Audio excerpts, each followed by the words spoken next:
Okay, so ito na po yung ating part 2. So kung kayo po ay nanood na po ng part 1, andun po yung ibang subjects. Ito naman po yung mga second batch ng subjects po ng ating second periodic test. So ayan po, makikita nyo yung EPP. May TOS po yan, may mga questions. Yung buo po nitong part o yung soft copy ay nasa description po nitong video. Again, nasa description po. I-click nyo lang po yung title nito kung nanonood kayo, then makikita nyo po yung link.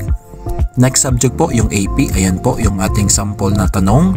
Again po, ang buong copy nito ay nasa soft copy sa link sa ibaba ng ating video. Then ito po yung ating TOS. So makikita nyo po dyan. Then next subject po ay ESP. Again, yung atin pong soft copy ay may password. Panoorin nyo po ito ng mabuti dahil mag-flash po dito yung password ng ating soft copy. Yun po ay magagamit ninyo sa pag-open ng file. Ito naman po ang ating Filipino. Ayan po yung mga tanong at yung ating TOS.